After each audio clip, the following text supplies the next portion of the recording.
この方は林田さんという人で、今回の依頼者である。もともとおばあちゃんが住んでた家なんですけど、おばあちゃんが亡くなってからずっと空き家になってました。そのまま放置されたままだと危ないし、世間的にも結構空き家問題が深刻化してるので、どうしようかと親も、思っていたらしくて。僕が、民泊として貸し出ししたいなっていうような思いもあったので、それを親に相談したんです。おばあちゃんがあの家自体がすごく思い入れがあったみたいで、それでうちの親もその思い組んで残したいっていうふうに考えていたんですけど、家をそのまま残してくれって亡くなる前に言ってたらしくて、リフォームは必要なんですけど、民泊だったらそのまま、残すことも可能かなと。林田さんのご両親は祖母がそのまま残してくれと言っていた家をどうするか悩んでいた。民泊関係の仕事をしている林田さんが民泊施設として貸し出すことを提案し、ご両親が承諾したそうだ。林田さんは祖母と数回程度しか会ったことがなく、子供の頃に亡くなったというのもあり、思い出もあまりないらしい。業者に片付けなどを頼む前に遺品整理を再度するということになったそうだ。片付けちょっとしてた時だったんですけど、その日は確か一人で片付けをしていて、で、今電気もちょっと通ってない状態なので、暗くなったらもういつも帰るっていう風にしてたんですけど、ちょっと休憩のつもりでその日が、ちょっと休んでたらそのまま寝ちゃってて、で、ちょっと起きて気づいたらもう結構周りが真っ暗な、状況だったんで、ちょっと自分も、帰ろうっていう風に思ってたんですけど、なんかタンスの引き出し開ける音っていうか、なんかちょっと聞こえてきたので、ちょっと怖かったですけど見に行って、そしたら人が立ってたんですよね。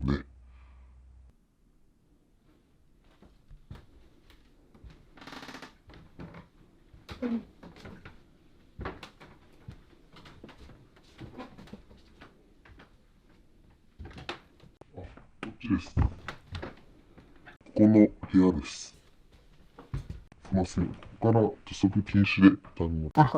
わかりました。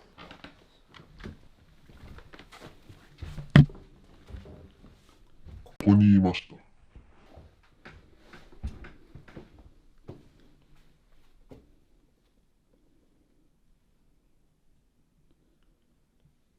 林田さんは、どこで寝てたんですかね。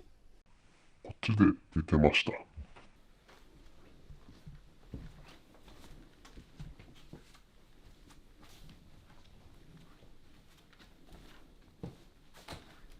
ここですね。この座布団で。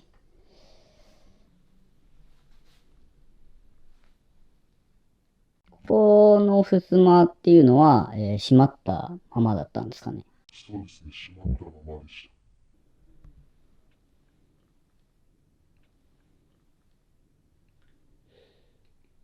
タンスの引き出しが開いた音っていうのは、どこら辺で気づいたんですか。た。こっちから帰ってたんですけど、その途中で、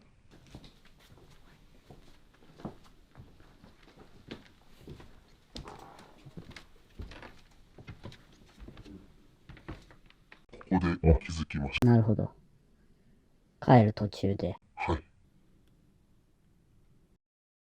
最初はうちの親だと、思って、声かけたんですけど、全然顔が違くて、で、ちょっとびっくりして、急いで外に出たっていう感じですね。すぐ戻って、人がいないかっていうのを確認しに行ったんですけど、いなくて、その後は、そのようなことってなかったんですかね。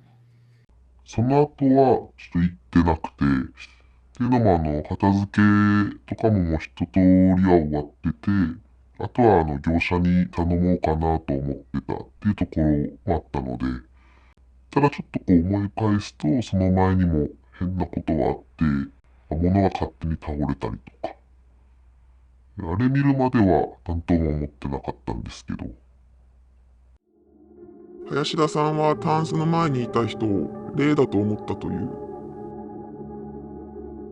それを目撃したことによって物が倒れたりしていたのも怪奇現象ではないかと思った。このままこの家を民泊施設として貸し出しても問題ないのか。なぜ怪奇現象が起こるのか。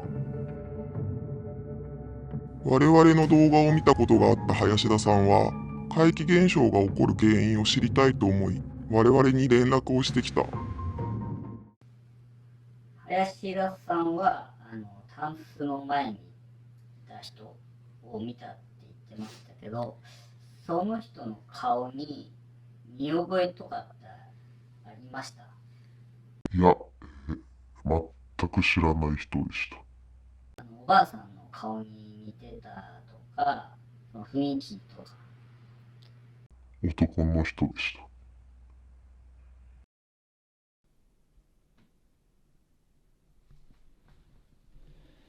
ここってしばらくこのままにしとくっていう形ですか？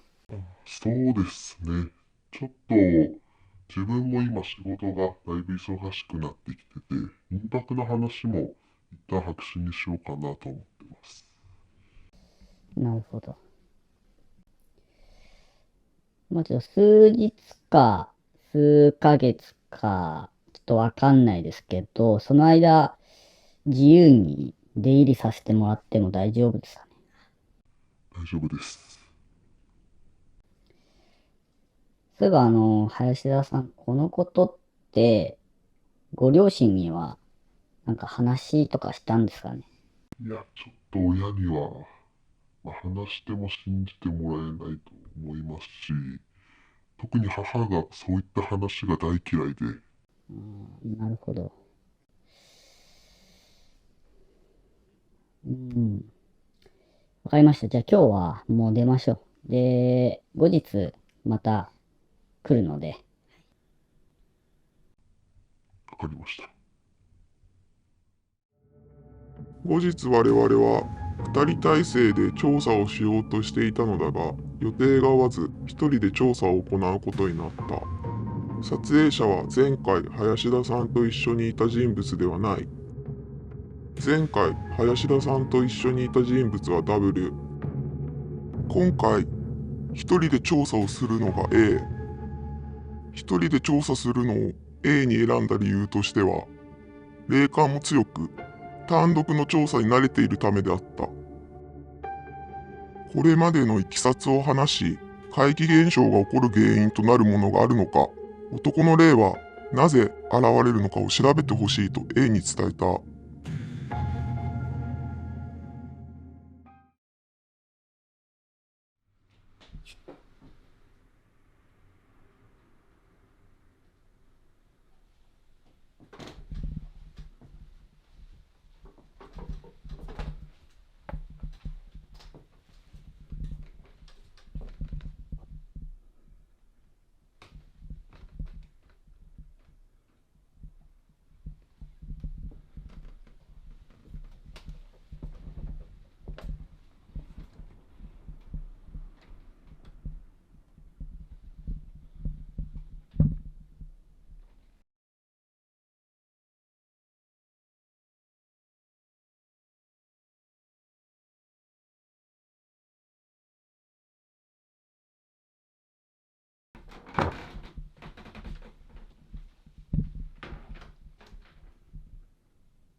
A の調査が終わり、撮影した映像を我々と見返しているときに、A があることを言い出した。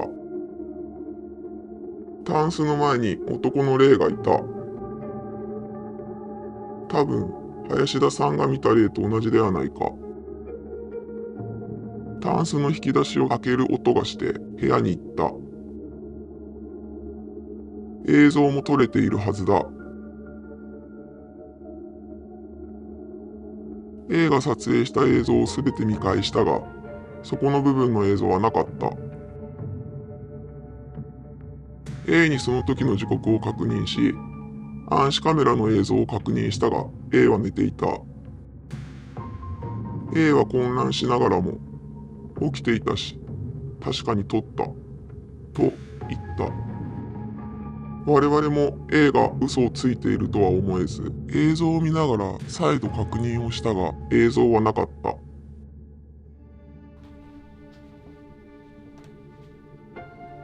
しまってる。閉まってると言ったことに違和感を感じ、A に確認すると、引き出しを開ける音がして部屋に行くと男がいた。すぐに男は消えたが、引き出しは開いた状態だった。引き出しは開いた状態のままにしていた。だからそう言ったんだろう。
ちょっと、起きて。起きて。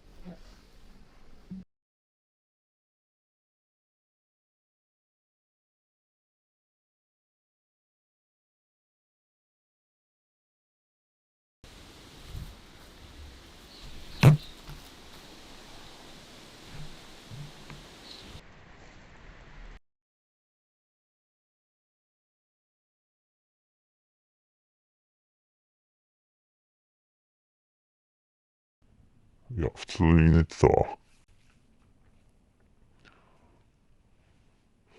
なんかさっき、鏡に映ったらなんか老婆っぽく見えたけど、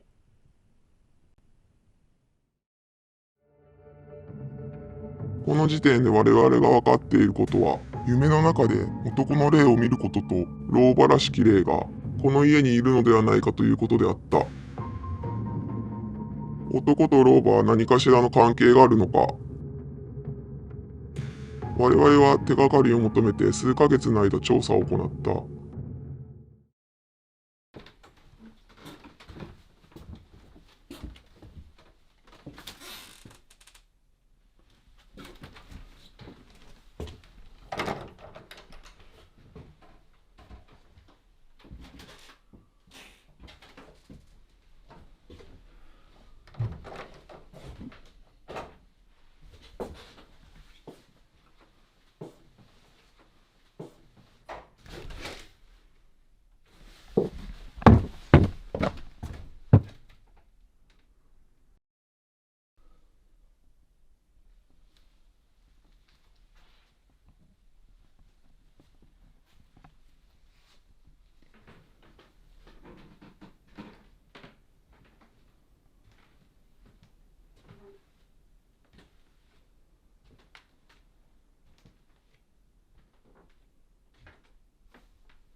これらの現象は、おそらく老婆の霊ではないだろうか。我々には何かを探しているかのような様子に感じられた。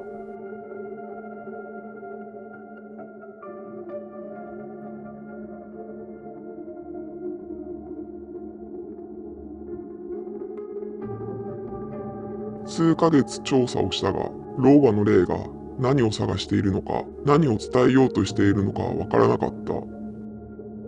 そして、男の霊も見ることはなかった。我々はこれ以上わかることはないと考え、調査を終了することにした。男の霊は夢の中の話で、林田さんと A しか見ていない。林田さんの話を伝え聞いた A が思い込みで見てしまったことも考えられる。夢と現実がわからなくなることは、ストレスや寝不足などで起こるとされている。我々の憶測としては、男の霊はこの家と関係がなく、夢で見てしまったものが現実とわからなくなった。そして、老婆の霊は林田さんの祖母で、思い入れが強い家を離れることができない。または何か大事なものを探しているのか、何かを伝えようとしている。それが原因で怪奇現象が起きている。我々はこの憶測を林田さんに伝え、調査は終了した。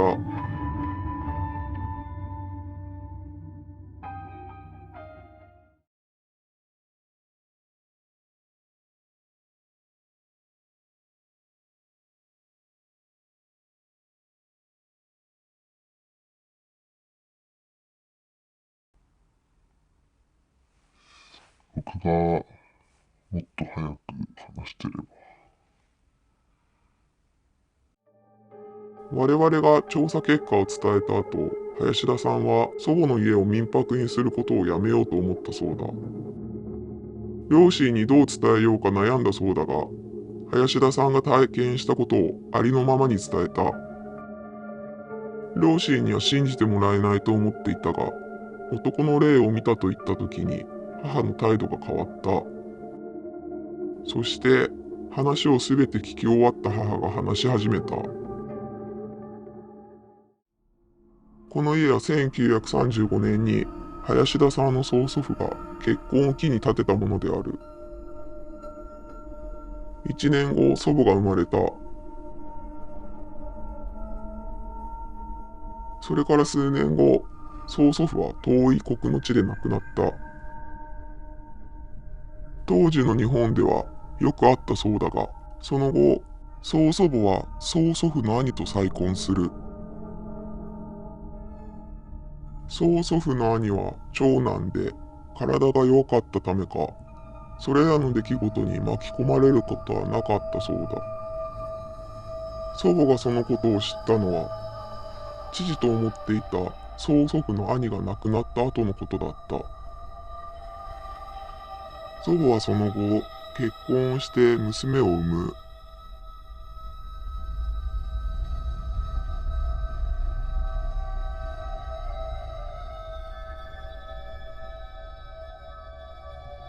林田さんの母が子供の頃の話である。その時はまだ曽祖母も生きていて、家族4人でこの家で暮らしていた。祖父は働きに出て、祖母は曽祖母を病院に連れて行く時に、母は一人で留守番をすることがあった。留守番をしていた時に、たまに男の人が遊びに来たことがあった。最初は祖母が頼んで、近所の人が様子を見に来てくれていると思っていたそうだ。ある時、留守番をすることになった母は、あのおじちゃんまた遊びに来てくれると祖母に聞いた。祖母と曽祖母からどんな人だったと聞かれ、その人のことを話したそうだ。すると二人は、あっちのおじいちゃんのことだね。来てくれるとええね。と言い、曽祖母は、あの頃のままなんやね。私には会いに来てくれんのかね。と悲しそうに話した。子供の頃はよくわからなかったそうだが、お墓参りに行くときに、こっちのおじいちゃん、あっちのおじいちゃんと説明されたことがあったそうだ。母は大人になって祖母からその話を聞き、すべてを理解した。しかし、子供の頃からお化けが怖かったことと、自分が見たものを信じたくない気持ちから、その後祖母とはその話をしないまま時が過ぎたそうだ。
おそらく、祖母も曽祖父の霊を見たことがある。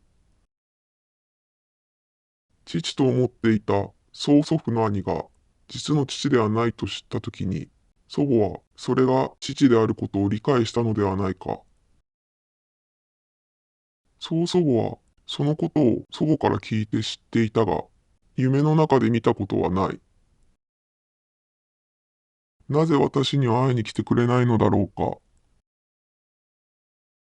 自分の兄と再婚したのが許せないのだろうか。あなたにもう一度会いたい。そう思いながら亡くなってしまったのではないか。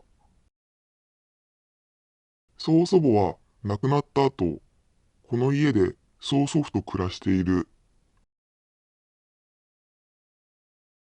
祖母はそう考え、この家を残しておいてほしいと願ったのではないか。林田さんにこのことを伝えると、この家のことは両親と相談して決めると言っていた。林田さんは納得した様子であったが、二人がこの家で暮らしているというのは、我々の推測にしか過ぎない。